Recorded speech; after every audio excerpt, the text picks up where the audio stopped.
The content is copyrighted by the respective publishers. For more information, please visit us on the web at nfradioreading.org. Dzień dobry. This is Joanne Janicki, and for the next hour, I'll be reading from the August 20th, 2026 issue of the Am-Pol Eagle on the Niagara Frontier Radio Reading Service. Well, I'm bright-eyed and bushy-tailed. Got a great night's sleep. Windows open, no fans going, no air conditioning, just nice, comfortable sleeping weather out there. Loving it very, very much. Hope everyone is taking advantage of that. Grab paper, pencil, recorder, whatever. I did notice a little recipe as I scrolled through quickly to see how many pages I was getting to cover today in the Am-Pol Eagle. And of course, there are always email addresses and phone numbers and websites. And we're going to start on the last page with Polonia's Gardens by Renia Senko-Hanchak. And today we're going to talk about buy local. Buy, B-U-Y, buy local, purchase local. And it's going to be about local farms. Photographs. This is just such a great time of year. Photographs of sweet corn, pickles, cucumbers, tomatoes, homegrown tomatoes, cut flowers, jams and jellies. I see honey and maple syrup.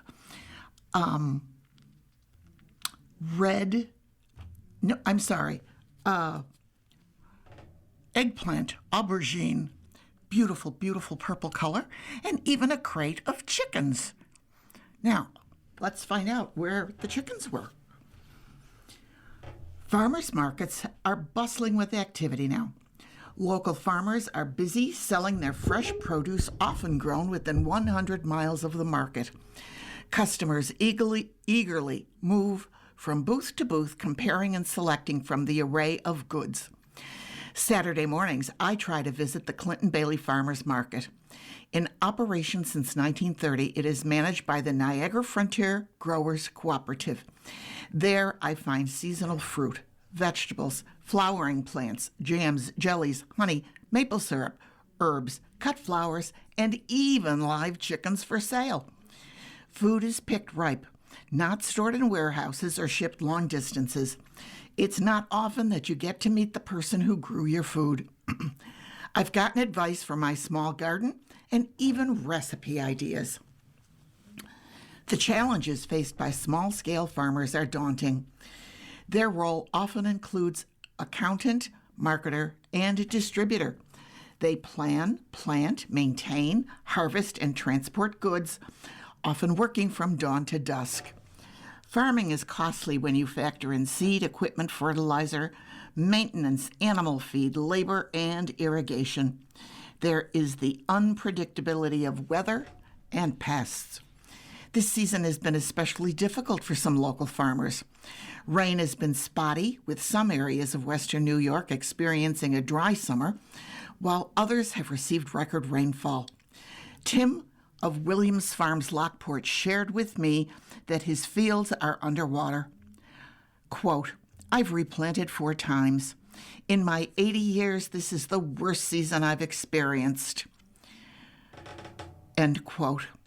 Rachel of Chicky Farms explains, quote, "We can always irrigate when it's dry, but there's nothing you can do for flooded fields." End quote. It was a successful day for me at the market.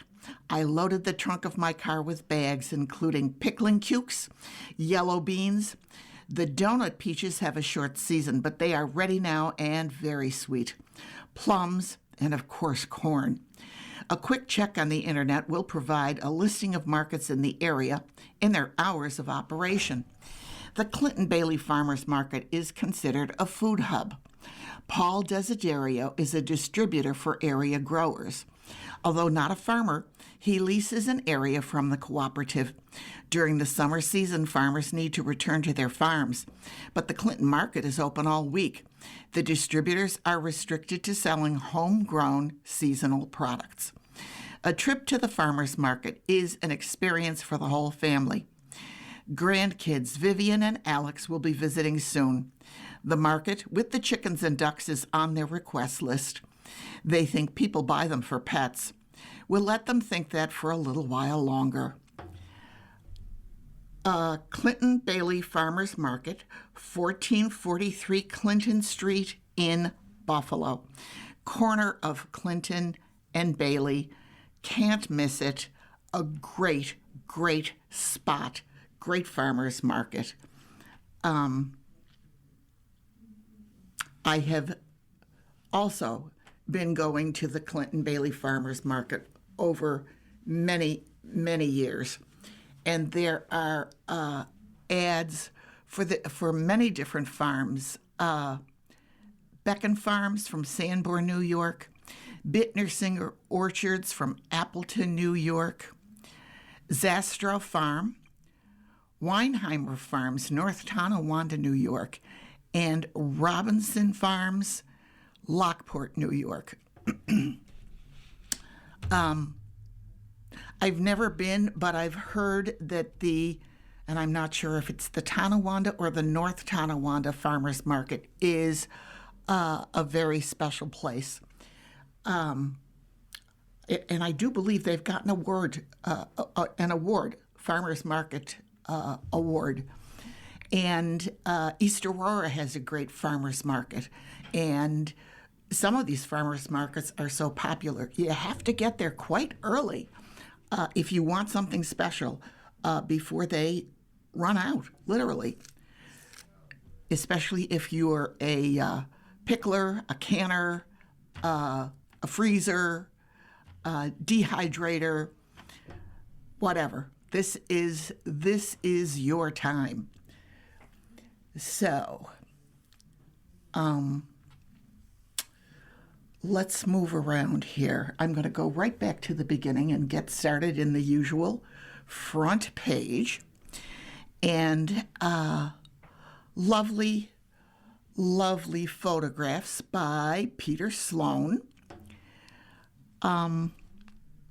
Flowers, herbs, tasty treats, and folk art demonstrations filled Cable Street in Buffalo on August 15th, 2026.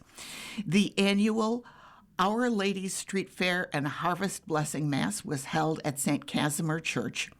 The fair included an ice cream social, a bake sale, a food court, palm weaving demo, Vichinanki sale, and more. The ladies were out. I can't tell. Well, that would be the egg Vichinanki. I hope I'm saying that right.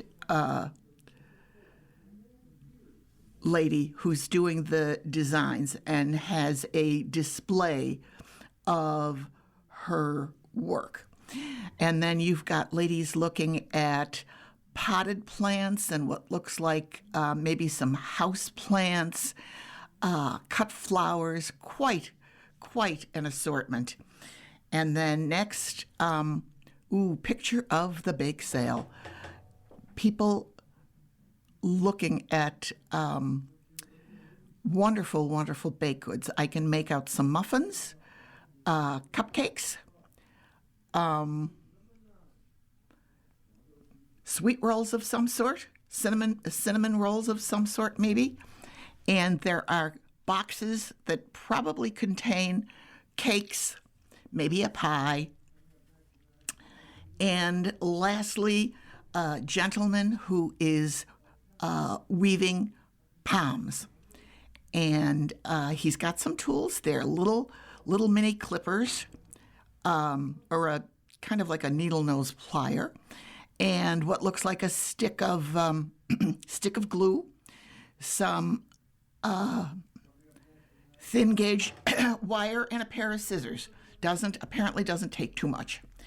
So, and lastly, beautiful cut paperwork on display. Lovely work. The designs are just gorgeous. I wish you could see them. Different colors. I see navy blue and I see pink and black on a white background and bright orange on a white background, turquoise and green on a white background. There's gold on a black background. Very striking, and just beautiful work. Congratulations to St. Casimir Church for a successful festival. There is a photograph of Cardinal Dolan, and this is about him. Cardinal Dolan to celebrate Mass at St. Stanislaus Church.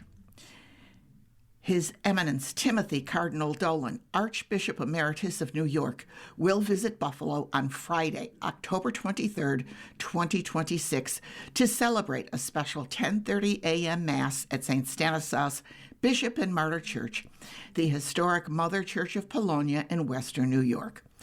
Cardinal Dolan, who recently retired as Archbishop of New York after more than 17 years of leadership of the Archdiocese, remains one of the best-known voices in American Catholic life. His visit to St. Stanislaus will carry special significance for Western New York's Polish-American community and for a parish that has served as its spiritual home for more than 150 years. Cardinal Dolan has long maintained a close affinity for Poland and the Polish-American community. His celebration of Mass at St. Stanislaus will provide a rare opportunity for Western New Yorkers to join him in worship within the historic sanctuary. The Mass is open to the public. Following the morning Mass, Cardinal Dolan will be honored later that evening by the Polish-American Civic Affairs Committee of Western New York.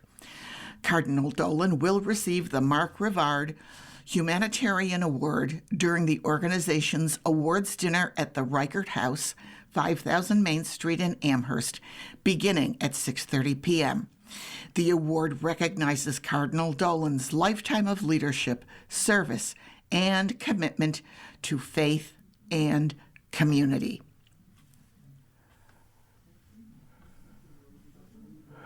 We have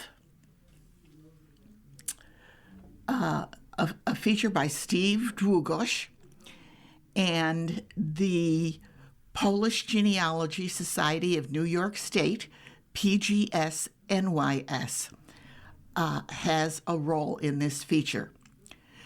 PGS-NYS outlines family search pathways to wills and passports. When there's a will, there's a way, at least to find such a document through archived research, according to Valerie Baginski, a longtime genealogist presenting at the August 13th, 2026 meeting of the Polish Genealogy Society of New York State. Breaking Through Our Members' Brick Walls was the title of the discussion as part of the research night. Baginski, as well as fellow longtime researchers Sandra Maciejewski-Porter and Julie Roberts-Shepankevich, outlined various search methods to find documents from family members. Baginski presented ways to find wills, as well as passports that date back as far as the turn of the 19th century. Patience and persistence were described as virtues that one must possess when partaking in this research. As an example, she listed a 4-step process for requesting and finding old wills in the city of Buffalo and town of Cheektowaga. The process included establishing jurisdiction with Erie County Surrogate Court, a listed resource, finding a file or reference number through using the appropriate index search, obtaining a probate file either online or in person at court, and reading the evidence. She said records for wills can be viewed online for any person who died post-February 2014. Such records for those who died between 1970 and February 2014 can be found mostly in person at surrogate court through specific 2011 those specific 2011 deaths can also be seen remotely. While records for the deceased between 1899 and 1969 are found through indexed family search investigation, emailing the court with a listed file number, or hiring a researcher. She said sites such as Family Search and Ancestry contain will records for those who died between 1800 and 1898.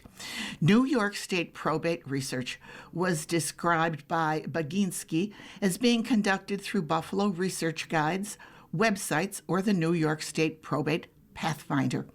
Variables in such searches include date of death and file number, as well as name search, file search, and old index search. That's through Erie County records. Quote, "It's worthwhile to just check that search option," said Baginski, who cited an example of her own research into her great-great-grandfather, Stefan Baginski, who passed away in 1907 in Erie County. Quote, "The file number is the key to any path. Don't be discouraged by having long wait times through a court prompt inquiry." End quote. Baginski noted that she conducted a file search into Stefan's case with the Browse All option utilized. A case number, file number, date of death, and probate were all obtained, and she emailed the court with a request for a digital file. 11 days later, Baginski received a response that included 7 attached files, one holding Stefan's will that was made in December 1906. A solid search is said to contain a name search, Erie County jurisdiction, last name, results yielded, file number, file date, and probate designation. Passport-related searches into deceased relatives were said to often contain other valued information, including where a person lived with dates of residence outside the U.S., information on previous passports and travels taken, ships sailed on, signed behavioral affidavits, and family photos. Baginski also said searchers should be vigilant in finding correct information, which may not be obvious at first glance. Quote, "Treat passport information as a clue, not proof," she stated. Quote, "Try wildcards, name variations. Not finding an ancestor in a record search doesn't mean it isn't there altogether. Check state departments through a request process if needed." End quote. "If you don't find the person, change the search," Baginski continued. For those deceased after 1925, the State Department is your next search stop. Wow, what a ton of information. That's going to take us to our first break. You are listening to a reading of articles and features from the Am-Pol Eagle on the Niagara Frontier Radio Reading Service. And that also takes us to Polish News Bites. Poland signals expansion of its armed forces. Poland used its Armed Forces Day celebrations on August 15, 2026, to showcase the rapid expansion of its military, staging what officials described as the country's largest ever military parade. Thousands of troops and hundreds of pieces of military equipment took part in the Warsaw event, highlighting Poland's growing role as NATO's main military power on the alliance's eastern flank. Prime Minister Donald Tusk told crowds that Poland's army would soon become the largest in Europe, underscoring the government's determination to expand the armed forces in response to Russia's war against Ukraine. Poland has dramatically increased defense spending and military recruitment since Russia launched its full-scale invasion of Ukraine in 2022. The military buildup comes as Polish officials increasingly warn that the country must be prepared for a direct confrontation with Russia. Deputy Defense Minister Cezary Tomczyk said this week that Warsaw is preparing for a potential war, while hoping such a conflict never occurs. He also warned that Russia could attempt a major provocation within the coming months. Poland recently unveiled its first frigate to enter service in decades in the Baltic seaport of Gdynia. Tusk said, quote, "Poland is becoming a maritime power in the Baltic Sea," end quote. In a rare show of unity, President Karol Nawrocki was also at the ceremony to name the new ship, the ORP Wisher, a medium-sized warship designed for escort, air defense, and other fleet protection duties.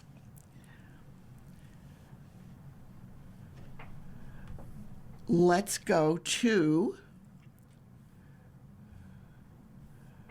I'm scrolling here. Let's go to Polonia's calendar. We have Sunday, August 23rd, all Polish composer concert by the Amherst Chamber Orchestra at St. Stanislaus Church, 389 Peckham Street in Buffalo, New York, 2:30 in the afternoon, sponsored by the Polish Arts Club of Buffalo, free will offering for the concert. Following, Encore Garden Party. That's at the former convent at Wilson Street entrance. Space is limited. Purchase $20 advance tickets at www.polishartsclubofbuffalo.org. Tuesday, August 25th. Final Our Lady of Częstochowa service at Queen of Angels Parish. It's a secondary worship site, formerly known as St. Michael's Church, corner of Electric and Warsaw Streets in Lackawanna, New York. 6:30 p.m., Father Kasperczak presiding, light refreshments to follow in Parish Hall.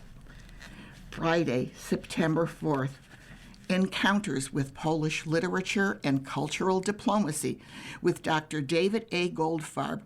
Group Fireside Lounge at Canisius University, 5 to 7 p.m., free and open to the public. September 5th, 6th, 7th, and September 12th through 13th, Polish American Family Festival and Country Fair at the National Shrine of Our Lady of Częstochowa, 654 Ferry Road in Doylestown, PA. Admission is $15. I have a website, www.polishamericanfestival.org. Again, www.polishamericanfestival.org. Thursday, September 10th, Farewell to Summer. It's a fundraiser to benefit the Buffalo Diocese Seminarians at Clocks Grove and Banquet Hall, 1245 Seneca Creek Road. Dinner, Chinese auction, split club raffle. For ticket reservations, St. Jude's Center Seminarian Scholarship Fund, care of Ed Reska. Phone number 716-648-0370. Again, 716-648-0370. Thursday, September 10th. Digging into Church Records. What Latin do you really need to know? By Kasia Dane. Polish Genealogical Society of New York State meeting It's at Erie One Bosse's, 355 Harlem Road in West Seneca, New York, from 7 to 9 p.m. That Erie One Bosse's is right across the street from the big SPCA. You can see that from Harlem Road, and you can see that on the backside as you're passing on the New York State Thruway, the 90, for those who use the numbers. Saturday, September 12th, 71st opening of the school year for Monsignor Adamski Polish Saturday School. 10:30 in the morning. Enter at the Nativity Miguel Middle School in the St. Stanislaus Church complex. Classes for young and old students. No advanced registration necessary. For information, call Mira 716-903-3242. Again, 716-903-3242. Classes for young and old students. Take a shot if you've been interested in learning any Polish at all. This is a wonderful opportunity. Saturday, September 12th, a genealogy fair hosted by the Polish Genealogical Society of New York State. 10 in the morning to 3 in the afternoon at St. Gabriel's Parish, 5271 Clinton Street in Elma, New York. It's a day of exploration, learning, and connection. You can visit pgsnys.org for details. Sunday, September 13th, 9:30 in the morning, and Sunday, October 4th at 10 a.m., Franciscan Jubilee Year Mass, marking the 800th anniversary of the death of St. Francis of Assisi. Felician Sisters, 600 Dote Street in Buffalo. The facility is handicapped accessible through the main entrance to the convent. On- and off-street parking is available. Wednesday, September 23rd, Genealogy 101. The Polish Genealogical Society of New York State meeting, an introduction to the basics of tracing Polish ancestors, presented by Julie Shepenkiewicz, president of the PGS-NYS Incorporated.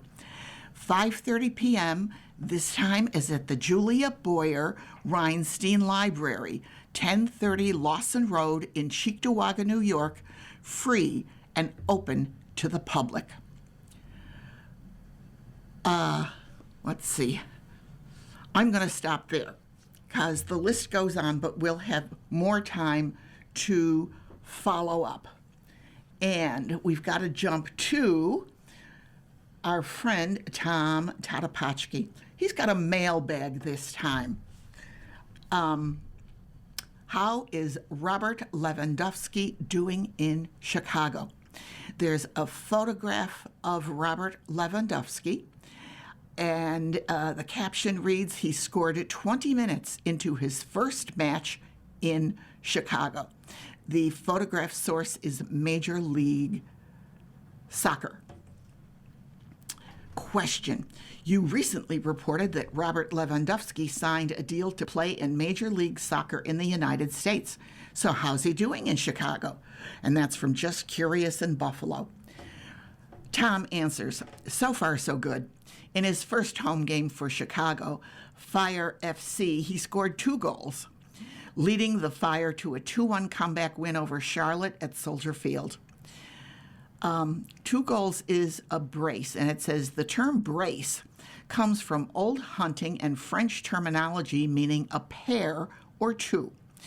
The former Bayern Munich and FC Barcelona marksman became the 4th player in Fire history to score multiple goals in his home debut, joining Frank Klopas, 98, Andy Herron, 08, and Tomasz Frankowski, 08. The 37-year-old Lewandowski has now scored 720 career goals for his clubs and country.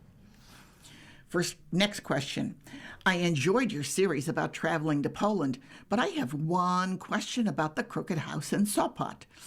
In your photo, you can clearly see on the front of the building, food hall.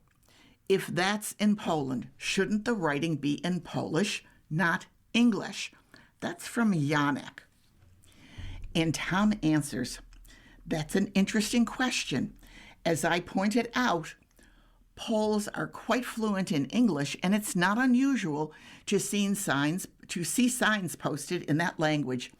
Of course, Poland gets many tourists from the UK and US, and Poland and the US have long had close ties. But it's more than that. The English language has over 1.4 billion total speakers worldwide, and it serves international communication, commerce, diplomacy, and science. I'm sure that Poland's tremendous growth and development over recent years has a lot to do with Poles' fluency in English. Next question. It seems that the Polish name Wojciech is interchangeable with Adalbert. Does Wojciech translate to Adalbert? And that's from Albert W. Tom answers, actually, it all goes back to Saint Adalbert of Prague, one of the early patron saints of Poland, Bohemia, and Hungary. He was born Wojciech in Polish, Wojtek in Bohemia, and was actually the first recorded user of the name. However, he took the name Adalbert when he was confirmed. He became Bishop of Prague and was a missionary throughout Eastern and Central Europe, but was martyred in 997. His body was placed in the Basilica in Gniezno. Next question. Can you settle a bet? My friend and I figured that Warsaw and Kraków are the largest cities in Poland, but what city is third? I say Lublin, and he says Gdansk. Who is right? And that's from Jimmy the Geek. Tom answers, neither. Warsaw is first with 1,862,400 people, followed by Kraków with 807,600,000. But in third place, with 673,500, is Wrocław. Wait a minute. Pronouncement. Wrocław. My bad. Wrocław is the historical capital of Silesia and Lower Silesia. Now, I hope I'm saying Silesia properly. It's a dynamic city in southeastern Poland. It's considered a wealthy city with numerous banks and businesses. It's also home to 10 public colleges and universities, including the University of Wrocław. Oh, I'm going to have to remember that one. Just so you know, Tom continues, Łódź is fourth, followed by Poznań, Gdansk, Szczecin, and Lublin. Last question. Reading about your trip to Poland, it doesn't seem you had anything to complain about. Honestly, weren't there some things you didn't like there? And that's from an inquiring mind. Tom responds, yes, it really bothered me that everyone in Poland didn't speak fluent English. Seriously, I didn't find much to complain about.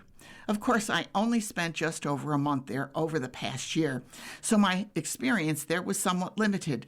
But I will tell you something that I didn't like. Graffiti. Polish cities are very clean, but have too many crude tags painted on buildings.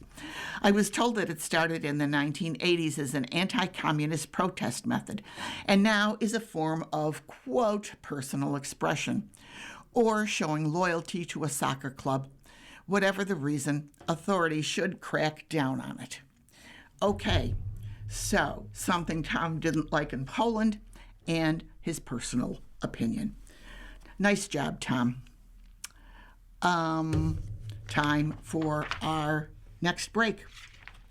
You are listening to a reading of articles and features from the Am-Pol Eagle on the Niagara Frontier Radio Reading Service.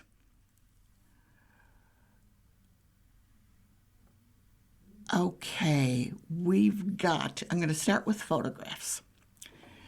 We have a group photo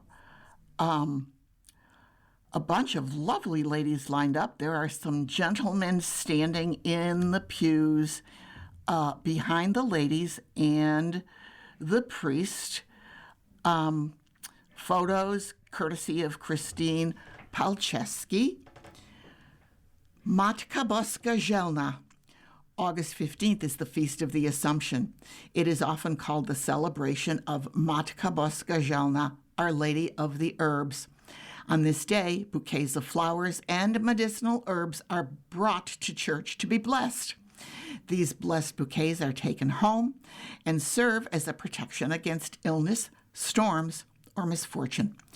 This past weekend after all Masses at St. Stanislaus, Father Jacek Mazur blessed the flowers and herbs brought to church. So now we know who the priest is. Wish we knew who some of these lovely ladies were. They're all dressed up in their church-going best, and there are some big bouquets of cut flowers. There are some small bouquets of cut flowers. There are some sprigs of herbs and cut flowers. Good job. A couple more photographs as we're going down. I don't know if so these are still in the church. And I do believe that one of the photographs is Andy Andrzej Gołębiowski and probably his mom. I don't recognize anyone else here. Sorry. Okay. We have another photo here. Melanie Beback. This is her professional photo. Assistant director of the Chopin Singing Society and local church musician, won the Tricolor, the top prize in the amateur category for her charcoal and graphite artwork at the Erie County Fair.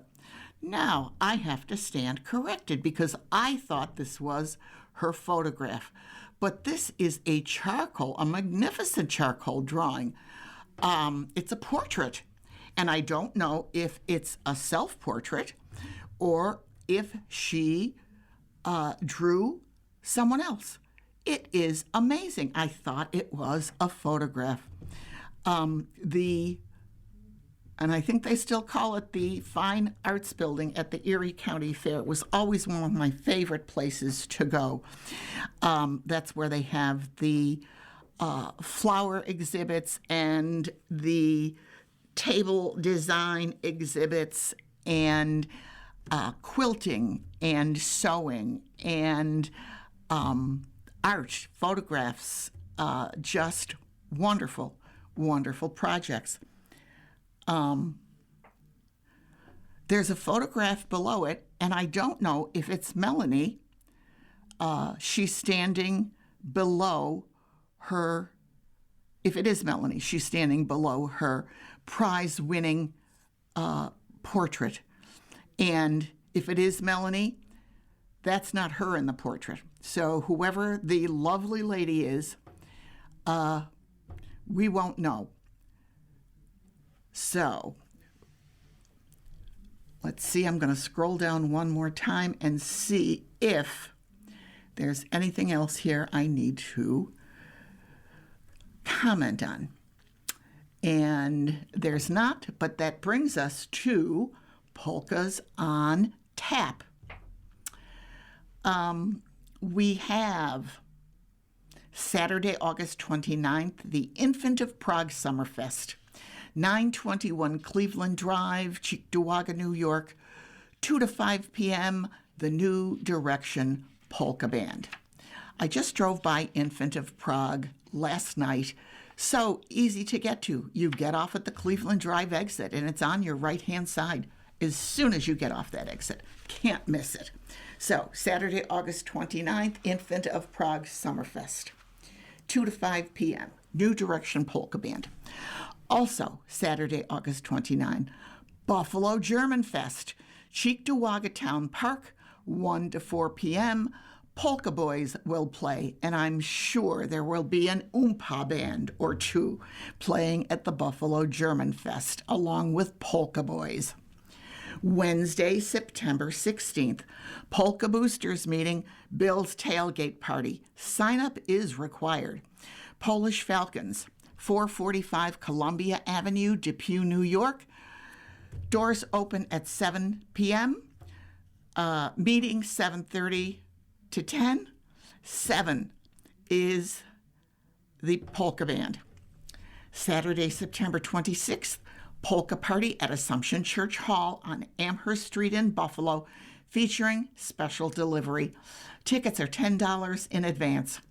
Call Karen Pinzel. Phone number 716-864-2135. Again, 716-864-2135. Wednesday, October 21st, another Polka Boosters meeting at the Polish Falcons, 445 Columbia Avenue, Depew, New York. Doors open 7 p.m. Buffalo Concertina All-Stars will play until 10 p.m. Okay, some good polka music coming your way.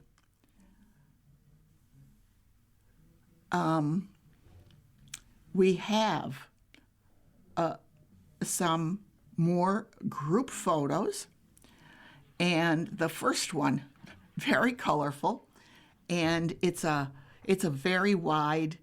I'm going to guess there's about 25 or 30 people in this photograph, and that's just a guess. And the caption reads, "A summer picnic."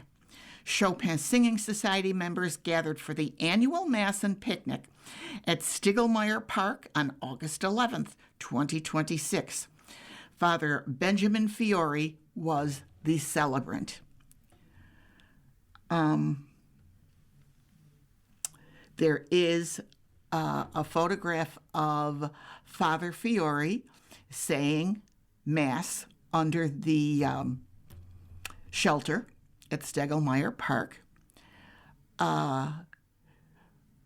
There is a photograph of Francis, I'm going to guess I pronounce it Cirbus, Cirbus.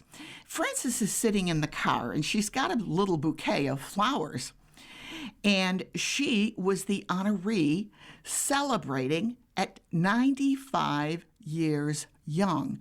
And I'm telling you, I'm considerably younger, and she looks better than I do. I mean it. Wow, she looks terrific. Another photograph of Father Fiore saying Mass. Another group photo with a cake. And Francis Cirbus is sitting surrounded by the members of the Chopin Singing Society. And it's a gorgeous cake. Strawberry, real whipped cream. Whipped cream, looks like whipped cream filled as well. And another big bouquet of flowers. Okay, so that's wonderful. Here's an upcoming program. Program focuses on the arrest of Leon Czolgosz. That should be a name that jumps out at anyone who lives in, certainly Buffalo, at least Western New York, and any historian. The Black Rock Historical Society will commemorate the 125th anniversary of Buffalo's Pan American Exposition with a special public program. The arrest of Leon Czolgosz on Saturday, August 29th from noon to 3 p.m. The event will take place at the historic police station number 13, 346 Austin Street in Buffalo, New York.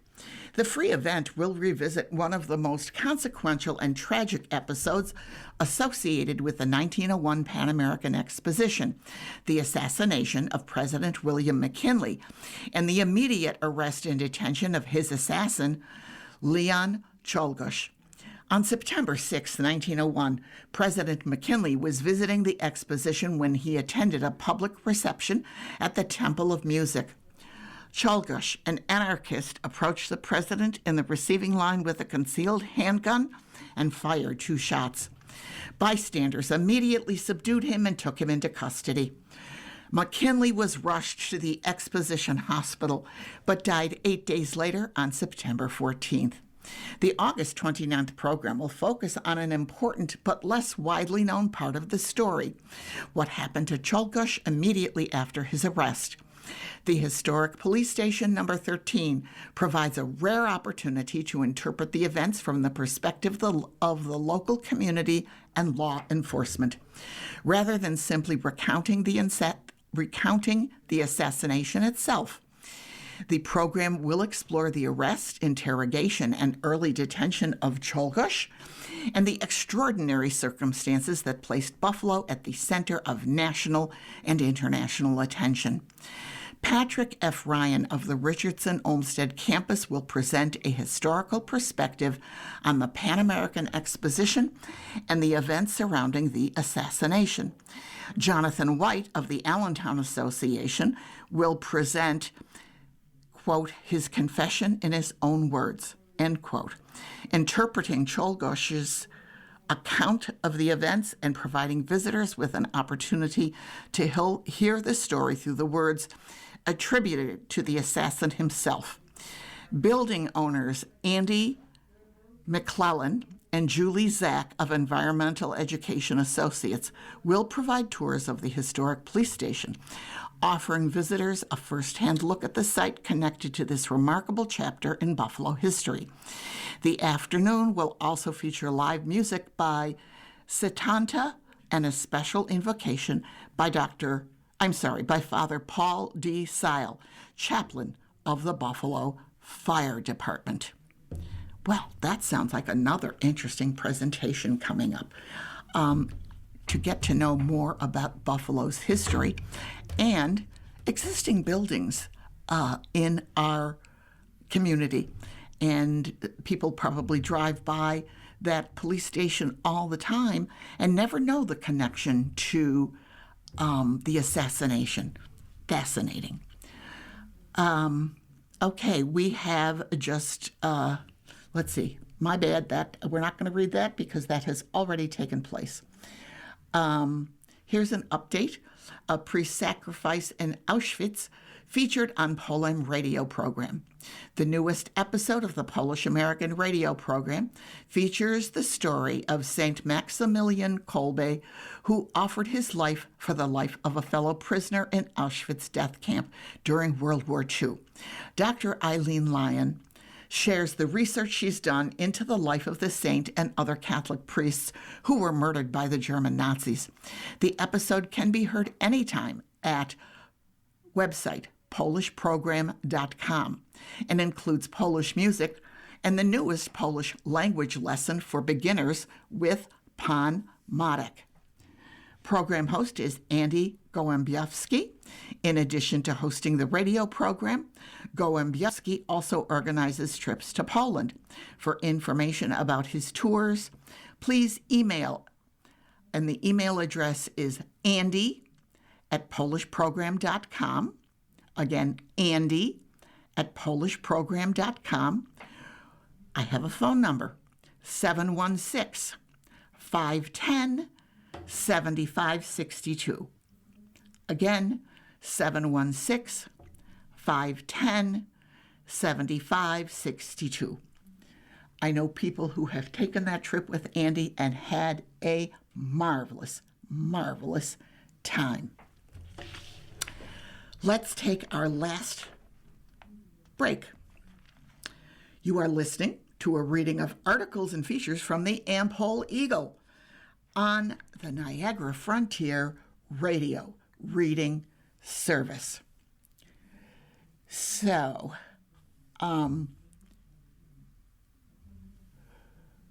we have, I'm going to do a couple of recipes here.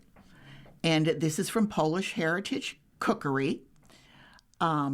It's by the late Robert and Maria Strebel. It's available on Amazon.com. And these are fruity treats and perfect recipes for this time of year. First is a peach or apricot souffle. And I'm not even going to try, I'm sorry, I'm not even going to try the Polish. My bad. Butter and oven-proof baking dish. Sprinkle with breadcrumbs and set oven at 350 degrees. Wash, cut into eighths, 1 pound of ripe peaches or apricots. Combine in a pot with 2 to 3 tablespoons of water and cook until the fruit disintegrates, and then put it through a sieve. To sieved fruit, add 3/4 cup of sugar and simmer on low heat, stirring until mixture thickens. Set aside to cool. Stiffly beat 4 egg whites, adding 4 tablespoons of powdered sugar, one at a time, and beating another 2 minutes. Fold into warm fruit mixture and mix thoroughly but delicately. Transfer to baking dish, set in pan of hot water, and bake about 30 minutes. Serve immediately with coffee cream. You're going to whip those egg whites to stiff peaks, and you're going to add 1 tablespoon of powdered sugar at a time.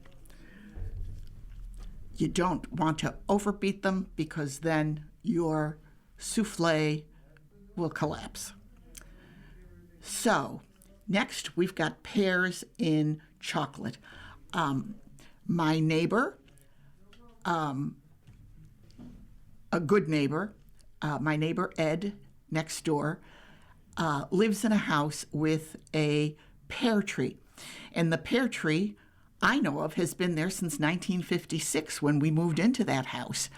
And that pear tree is loaded this year. The tree doesn't look healthy, hasn't for years, but is still feeding the birds, the squirrels, and let me tell you, the deer.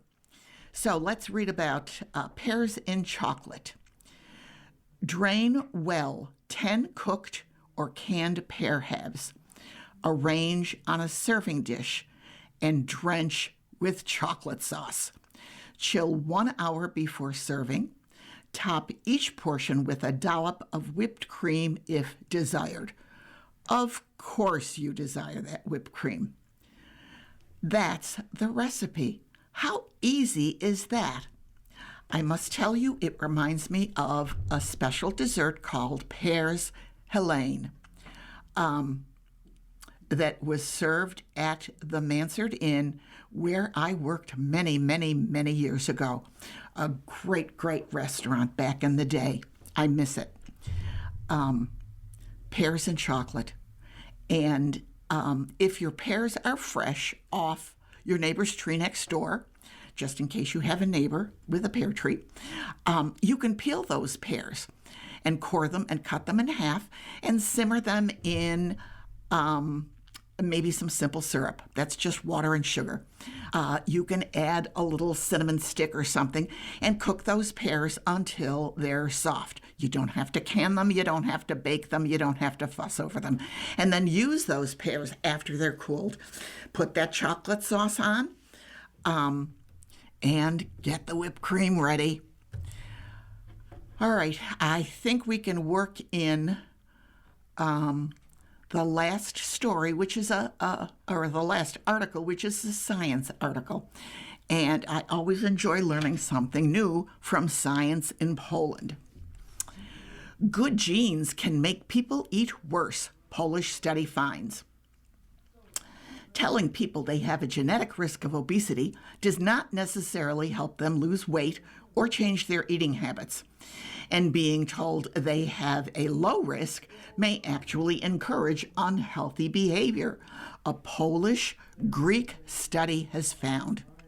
researchers found that information about genetic risk alone rarely produced lasting changes in weight, diet, or physical activity.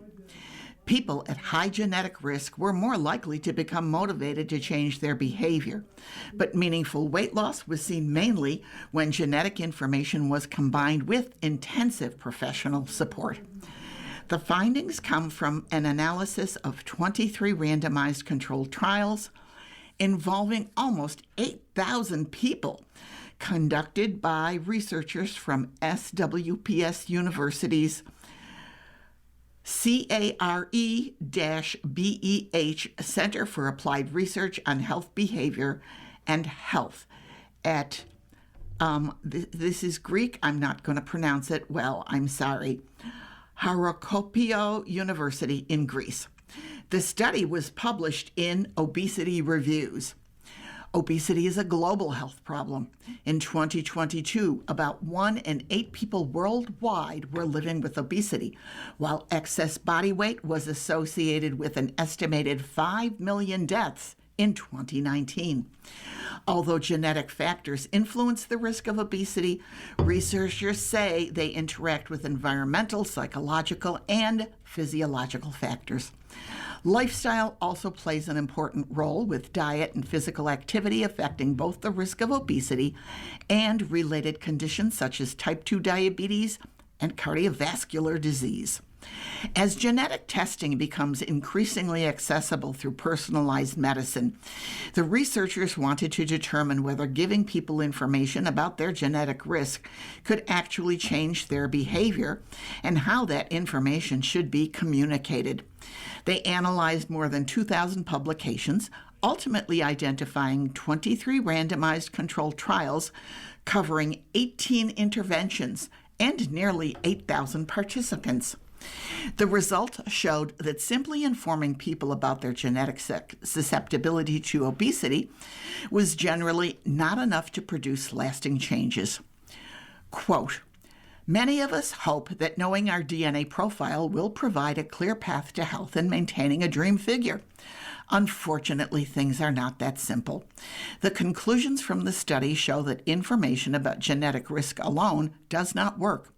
Without additional support, providing patients with information about their genetic background usually does not lead to lasting changes in weight, eating habits, or physical activity levels," said Zofia Shuska, PhD, a psychologist at SWPS University and first author of the study.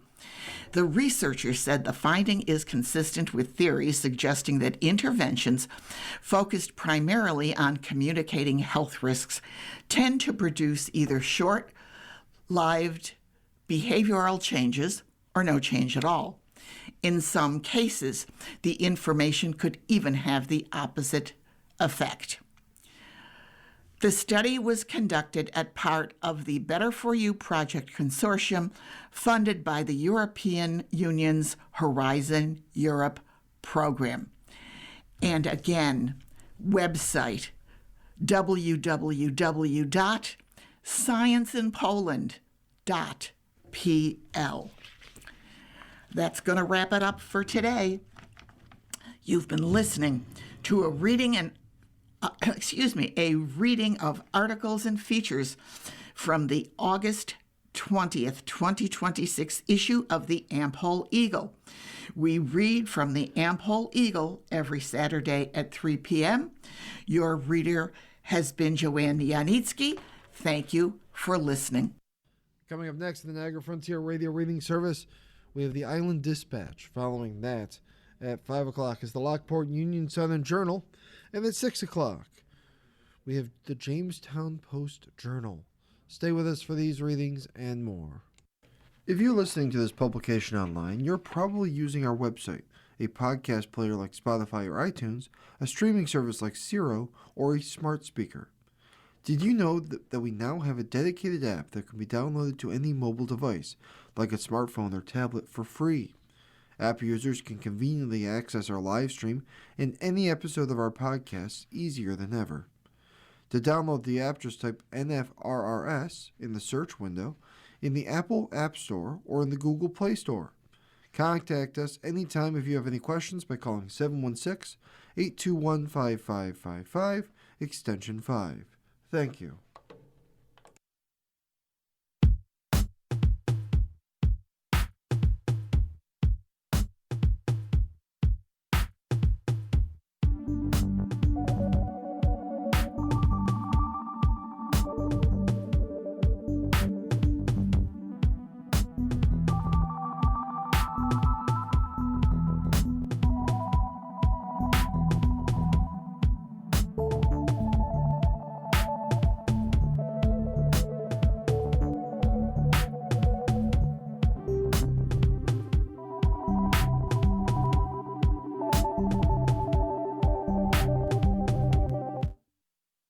The following program is intended for listeners who are blind, have low vision, or have another print disability,